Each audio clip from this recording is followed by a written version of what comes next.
Yo guys, bienvenue chez La Doua. It's about everything. Cette fois-ci, on va direction États-Unis. Aux États-Unis, oui. Vous savez, des fois, les histoires avec les tribunaux, des fois, le jugement est rendu, tout est bien rendu. Il suffit un dérapage ou dont les ordres ne sont pas respectés, tu te fasses punir. Et c'est exactement ça qui est arrivé avec notre très chère personnalité américaine. J'ai envie de dire, Teyana Taylor, elle est chanteuse, chorégraphe, actrice. Donc, on va l'appeler une influenceuse, une personnalité. Donc, elle est tout ça. On se rappelle de son divorce avec Iman Shumpert, le joueur de basket. Et elle gagnait. Elle a la garde principale des deux enfants. Elle a gagné plein d'argent dans sa fortune du gars et tout ça et tout ça. Mais on a pu aussi comprendre dans leur divorce, parce qu'un divorce veut dire séparation, c'était compliqué, c'était chaud entre eux, que les deux s'envoyaient des pics. C'est pas lui seulement qui envoyait des pics, les deux s'envoyaient des pics. Bref, on sait qu'il y a eu, entre-temps, Tiana a affiché un couple avec j'oublie son nom. C'est Mufasa? Mufasa? C'est pas Mufasa son nom. Aaron Pierre, oh my god. J'avais Mufasa dans son nom, guys. Mais ça n'a pas marché. Ils ont vraiment affiché trop vite leur couple. Mais peut-être c'est ça des fois le problème. Tu sais, quand tu sors d'une séparation, d'une relation, ils t'affichent trop vite ton couple, puis ça n'a pas marché. Mais bref. Mais là maintenant, il y a un outrage au tribunal. Et Teyana Taylor, elle doit payer 70 000 $ à Iman, son ex. On regarde le tout ensemble, guys. It's about everything. On comprend un petit peu.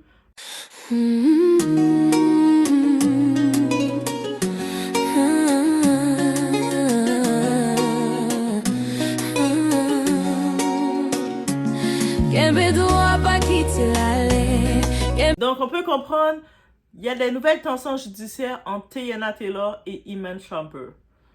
Après avoir obtenu gain de cause dans son divorce et sa demande de pension alimentaire, la chanteuse et actrice Teyana Taylor vient de subir un revers inattendu devant la justice. Selon plusieurs médias américains, elle a été reconnue coupable d'outrage au tribunal. Et tu dois respecter le tribunal, tu dois respecter la maison du juge. Donc, un juge a estimé qu'elle aurait manqué de respect, manqué au code, certaines dispositions de leur jugement de divorce, ce qui l'a condamné à verser 70 000 $ à son ex-mari, l'ancien joueur de basketball, Iman Shumpert. D'après des informations rapportées, notamment que ce soit par TMZ, la page 6 et Complexe, le tribunal aurait estimé que certaines actions de Teyana Taylor allaient à l'encontre des accords établis lors de leur séparation. Parce que même si tu gagnes le procès, c'est pas que tu gagnes et tu peux faire n'importe quoi là. On te donne aussi un code et ce que tu dois faire. Et elle n'a pas respecté le code. Je sais pas si elle a oublié, je pense qu'elle fêtait trop sa victoire. Elle a dit « I won! » Mais là maintenant, elle n'a pas respecté le code et ça se retourne contre elle. 70 000, c'est quand même l'argent. C'est beaucoup. Cette nouvelle décision intervient alors que leur divorce avait déjà fait parler beaucoup, donc notamment autour des questions financières et de la garde de leur enfant. Ce qui choque beaucoup d'observateurs, c'est que Teyana Taylor et Iman Shumpert étaient autrefois considérés comme l'un des couples les plus solides du show business. Mais aujourd'hui, leur relation semble être devenue une véritable bataille judiciaire. Et certains fans trouvent cette situation particulièrement triste, car si beaucoup de célébrités divorcent dans le conflit, beaucoup pensaient que ces deux-là réussiraient à se séparer à l'amiable. Il ne faut pas se fier au couple, encore une fois, il ne faut pas se fier au couple des réseaux, le couple des influenceurs qui présentent. Moi, je dis, j'ai pu comprendre que plus tu voulais présenter ton couple sur les réseaux, mais plus ton couple n'allait pas bien. C'est comme si tu avais le désir de te prouver et de prouver au monde que ça va bien, avec le matching outfit et tout. Tu peux matcher ton outfit avec ton couple, mais tu sais, de vouloir trop le prouver, c'est au-delà, tu caches l'iceberg, là. Tu sais, tu montes la petite pointe, mais tu caches la tempête. C'est comme ça. Et puis d'arrêter de croire au couple des réseaux sociaux. Tu sais, on a vu les démons qu'il y avait derrière ces couples-là. Tu sais, on les voit s'afficher. Quand tu fais trop la commercialisation de ton couple, de la famille parfaite, il n'y a pas de famille parfaite, il n'y a pas de couple parfait. Et beaucoup de gens, ils ont comme perdu la réalité avec c'est quoi être en relation en couple, tellement qu'ils sont concentrés sur essayer de créer l'illusion du couple parfait qui n'existe pas. De créer des attentes irréalistes que finalement ils ne sont pas capables d'atteindre parce qu'ils regardent, ils sont dans leur couple, ils vont voir le... Tu sais, quand tu es dans ton couple, tu vois les imperfections, tu vois les failles, tu vis dedans. Et c'est ça. C'est sûr que eux autres ont vendu du rêve. Beaucoup de personnes voulaient croire, voulaient les donner comme le rôle de représentant comme Black Love. Arrêtez cette histoire de Black Love. Ah, voici les Black Love, ils sont Black Love. Et après, on a entendu qu'est-ce qu'ils sont. Et c'est ça. La séparation, c'est vrai que l'idéal, c'est qu'une séparation se passe bien, surtout quand il y a des enfants, tu sais, ça se passe bien. Mais c'est pas toujours ça. C'est pas toujours ça, là. Surtout avec tout ce qui s'est dit, comment ça s'est terminé. Il faut comprendre ça, guys. Donc, aujourd'hui, une question se pose. Quand l'amour disparaît, est-ce vraiment possible de rester en bon terme après un divorce ou après une relation?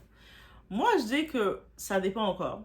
Ça dépend de comment la séparation s'est faite. Aussi simple que ça. Tu sais, maintenant, si la séparation s'est faite avant de se détruire, c'est possible. Donc, ça veut dire que tu te sépares de la personne avant de créer de la destruction.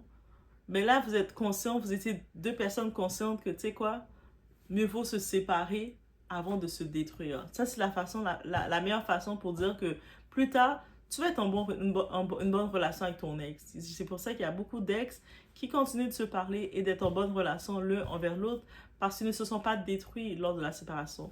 Oui, c'est sûr, pendant la séparation, il y a eu un moment de choc, mais après ça, ben, quand ils regardent le tout, il y a pas ils n'ont pas vécu un état de haine, de destruction pour se dire, mais je pourrais pas le pardonner.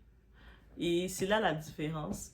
C'est pour ça, des fois, je vais plus aller dans l'optique que quelqu'un va dire, regarde, je sais que on avait tenté de faire un long chemin ensemble, mais finalement, ça ne marche pas, on arrête au lieu de se détruire. Et je fais une parenthèse, j'en viens avec le Thibaut Garcia. Beaucoup de personnes sont fâchées contre lui parce qu'il a osé vouloir mettre fin à une relation parce qu'il ne se sentait plus dedans. Alors que c'était lui le plus mature et le temps va lui donner raison, mais c'était lui le plus mature dans le couple. Parce que Jessica, elle savait que le couple marchait plus. Elle nous avait écrit un livre en 2022 où elle parlait de l'enfer de son couple. Elle nous parlait comment il disait les commentaires, tout ça. Et puis le monde sympathisait avec elle en disant, mais qu'est-ce que tu fais dans cette relation?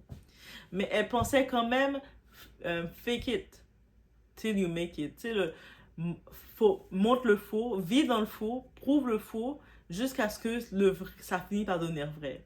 On va vivre dans la poussière, et puis la poussière va finir par devenir des diamants. Mais bref, ça marche pas comme ça en relation. Et puis lui, Thibaut a une relation mature, donc il s'était déjà séparé dans sa tête. Il a dit, tu sais quoi? Laisse tomber. C'est sûr que là, maintenant, il fait face avec une femme immature parce que Jessica est très immature. Elle va continuer d'envoyer des pics, elle va utiliser sa communauté pour faire la manipulation. Il m'a menti, il a planifié le divorce. Mais en deux adultes, une relation ne se fait pas d'un côté. C'est pas comme un seul côté qui fait une relation, c'est les deux partenaires qui doivent faire la relation. Oui, c'est vrai, ils étaient des influenceurs, que ce soit pour Tiana et son ex, ou que ce soit pour Thibaut et son ex aussi. Ils ont les deux, le point commun qu'ils ont, ils ont commercialisé leur relation. C'est sûr, quand ils se séparent maintenant, nous, le public, on va sentir un choc parce qu'on a eu un sentiment d'attachement. On s'est senti rassuré en voyant leur couple par procuration, ce qui n'est pas bon de faire ça. On ne doit pas faire des choses comme ça, par procuration, voir le couple d'autrui. Parce que tout ce que ça va amener, c'est l'envie, les systèmes de comparaison, de chercher à comparer l'incomparable et les settings qui font « Oh, regarde l'autre, qu'est-ce qu'il lui a fait? Lui, mon gars, ne peut pas me faire ça, ou ma femme n'est pas comme ça. » On n'y va pas dans ce système-là parce que c'est des illusions. Mais quand ça se sépare, finalement, un des parties ne veut plus jouer le jeu, il faut accepter que le couple se fait pas tout seul. Tu peux pas, toi, parce que tu veux jouer le jeu, tu dois t'attendre que l'autre joue le jeu parce que sinon, ça va être des éclats, ça va mal terminer. Et c'est comme ça que je le vois. Donc, oui, ils se sont mal terminés parce que j'imagine qu'il y en avait un qui voulait plus jouer le jeu. Ou peut-être, à la longue, les deux se sont usés, mais ils ont tiré la corde, tiré la corde. Vous savez, vous tirez une élastique, à un moment, l'élastique éclate dans votre face, mais c'est ça qui est arrivé. Donc, et maintenant, du point de vue légal, même si vous avez votre jugement qui était en votre faveur, le juge vous donne aussi des recommandations. Il ne dit pas juste, OK, c'est bon, c'est toi qui as gagné et toi, tu as perdu. Non. Il donne voici qu'est-ce qu'il en est avec l'intérêt des enfants, mais tu as aussi un devoir et des responsabilités. Alors, si toi, tu ne respectes pas ton code, qu'est-ce que tu dois faire? Mais le juge, il peut rechanger sa décision. Là. Il peut dire, toi, je t'ai donné, j'ai été en cette faveur-ci, mais finalement, je vois que tu es désorganisé et tu n'es pas un bon choix. Je rechange mon point. Il peut changer le point parce que la question principale dans l'histoire de Teyana et son gars, c'était la garde des enfants. Mais si elle commence à montrer qu'elle ne respecte pas la décision du juge, ça peut se retourner contre elle. Donc, elle est mieux de se ressaisir et puis de ne pas penser que parce que c'est une femme, elle va automatiquement avoir la garde des enfants. I say what I said, but c'est un petit retour face à la situation de Teyana. Laissez-moi savoir ce que vous en pensez. On se retrouve au prochain vidéo.